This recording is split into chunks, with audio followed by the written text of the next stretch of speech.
ನಮಸ್ಕಾರ ವೀಕ್ಷಕರೇ, ನಾನು ನಿಮ್ಮ ಯಶೋಧ ಮಂಜುನಾಥ್ ಬಮನಕಟ್ಟಿ. ತಮ್ಮೆಲ್ಲರಿಗೂ ಅದಮ್ಯ ವಾಹಿನಿಗೆ ಪ್ರೀತಿಯ ಸ್ವಾಗತ. ವೀಕ್ಷಕರೇ, ನನ್ನ ಮೊದಲನೇ ವಿಡಿಯೋದಲ್ಲಿ ನಿಮಗೆ ಹೇಳಿದಂತೆ ಅದಮ್ಯ ವಾಹಿನಿ ಕೇವಲ ಒಂದೇ ಒಂದು ವಿಷಯಕ್ಕೆ ಸಂಬಂಧಿಸಿದಲ್ಲ, ಇದು ಹಲವಾರು ವಿಷಯಗಳನ್ನು ಹೊತ್ತು ತಮ್ಮ ಮುಂದೆ ಬರಲಿದೆ ಎಂದು. ಇದರಲ್ಲಿ ಸಾಹಿತ್ಯವೂ ಕೂಡ ಒಂದು. ಇದು ಭಾವನೆಗಳ ಮನೆ. ಹೌದು ವೀಕ್ಷಕರೇ, ಅದಮ್ಯ ವಾಹಿನಿ ಕೇವಲ ಒಂದು ಯೂಟ್ಯೂಬ್ ಚಾನೆಲ್ ಅಲ್ಲ, ಸಾಹಿತ್ಯವನ್ನು ಪ್ರೀತಿಸುವ ಪ್ರತಿಯೊಬ್ಬರ ವೇದಿಕೆ. ಒಂದು ಪುಸ್ತಕವನ್ನು ಓದಿದರೆ ಜ್ಞಾನ ಸಿಗುತ್ತದೆ, ಒಂದು ಅನುಭವವನ್ನು ಕೇಳಿದರೆ ಪಾಠ ಸಿಗುತ್ತದೆ. ಆದರೆ ಒಳ್ಳೆಯ ಕವಿತೆಗಳನ್ನು ಓದಿದರೆ ಮನಸ್ಸು ಹಗುರವಾಗುತ್ತದೆ. ಪದಗಳಿಗೆ ಪ್ರಾಣ ತುಂಬುವ ಶಕ್ತಿ ಕವಿತೆಗಿದೆ, ಕಣ್ಣೀರಿಗೆ ಅರ್ಥ ಕೊಡುವ ಶಕ್ತಿ ಕವಿತೆಗಿದೆ, ನನ್ನ ಮನಸ್ಸುಗಳಿಗೆ ಮತ್ತೆ ಧೈರ್ಯ ನೀಡುವ ಶಕ್ತಿ ಕವಿತೆಗಿದೆ. ಯಾಕೆ ನಾನು ಈ ವಿಷಯಗಳನ್ನು ನಿಮ್ಗೆ ಹೇಳ್ತಾ ಇದ್ದೀನಿ ಅಂದರೆ ವೀಕ್ಷಕರೇ, ಎಷ್ಟೋ ಜನ ತಾವು ಬರೆದಂಥ ಕವಿತೆಗಳನ್ನು ಹಾಗೆಯೇ ಹುದುಗಿಟ್ಟಿಸಿಕೊಂಡಿದ್ದಾರೆ. ವಾಲ್ಮೀಕಿ ಅವರು ಹೇಳಿದಂತೆ ಕವಿತೆ ನೀನೇಕೆ ಪದಗಳಲ್ಲಿ ಅವಿತೆ ಎಂಬ ಸಾಲುಗಳಲ್ಲಿ ಸಾವಿರ ಭಾವನೆಗಳನ್ನು ಹೇಳುವ ಶಕ್ತಿ ಕವಿತೆಗಿದೆ. ವೀಕ್ಷಕರೇ, ಸ್ವತಃ ನಾನೇ ಬರೆದಂಥ 4-5 ಹನಿಗವಿತೆಗಳನ್ನು ತಮ್ಮ ಮುಂದೆ ಓದಲು ಇಷ್ಟಪಡುತ್ತೇನೆ.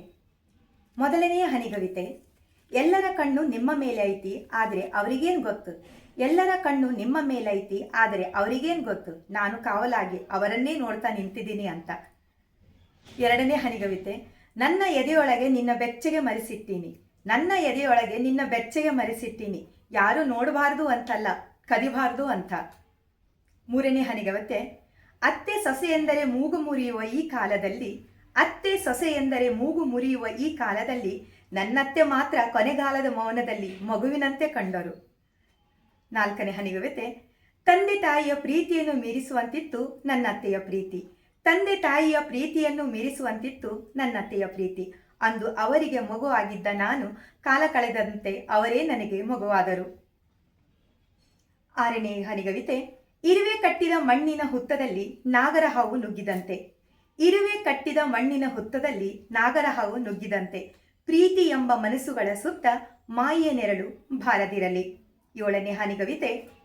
ಸಮುದ್ರದ ನೀರು ದಡವನ್ನು ಮುಟ್ಟುವಂತೆ, ಸಮುದ್ರದ ನೀರು ದಡವನ್ನು ಮುಟ್ಟುವಂತೆ, ಸೂರ್ಯನ ಬೆಳಕು ಭೂಮಿಯನ್ನು ಸೇರಿದಂತೆ, ಸೂರ್ಯನ ಬೆಳಕು ಭೂಮಿಯನ್ನು ಸೇರಿದಂತೆ, ನನ್ನ ಮನಸ್ಸಿನ ಪ್ರೀತಿ ನಿಮ್ಮನ್ನೇ ಬಯಸುತ್ತಿದೆ. ನಮ್ಮಿಬ್ಬರ ಜೋಡಿ ದೇವರು ಸೃಷ್ಟಿಸಿದ ಮೋಡಿ, ನಮ್ಮಿಬ್ಬರ ಜೋಡಿ ದೇವರು ಸೃಷ್ಟಿಸಿದ ಮೋಡಿ, ಮಧ್ಯೆ ಬಂದವರು ಹೋದರು ಓಡಿ. ಈ ಜಗತ್ತಿನ ಒಡೆಯ ಜಗನ್ನಾಥ, ಈ ಜಗತ್ತಿನ ಒಡೆಯ ಜಗನ್ನಾಥ, ಈ ಜೀವದ ಒಡೆಯ ಮಂಜುನಾಥ, ಈ ಜೀವದ ಒಡೆಯ ಮಂಜುನಾಥ, ನೀನೇ ನನ್ನ ಜೀವನದ ಸಾರಥಿನಾಥ. ವೀಕ್ಷಕರೇ, ನಮ್ಮ ಉದ್ದೇಶ ಹನಿಗವಿತೆ ಓದುವುದಲ್ಲ, ಪ್ರತಿಯೊಂದು ಕವಿತೆಯ ಮೂಲಕ ಸಂದೇಶವನ್ನು ತಲುಪಿಸುವುದು. ನೀವು ಕೂಡ ನಮ್ಮ ಸಾಹಿತ್ಯ ಯಾತ್ರೆಯ ಭಾಗಿಯಾಗಬಹುದು.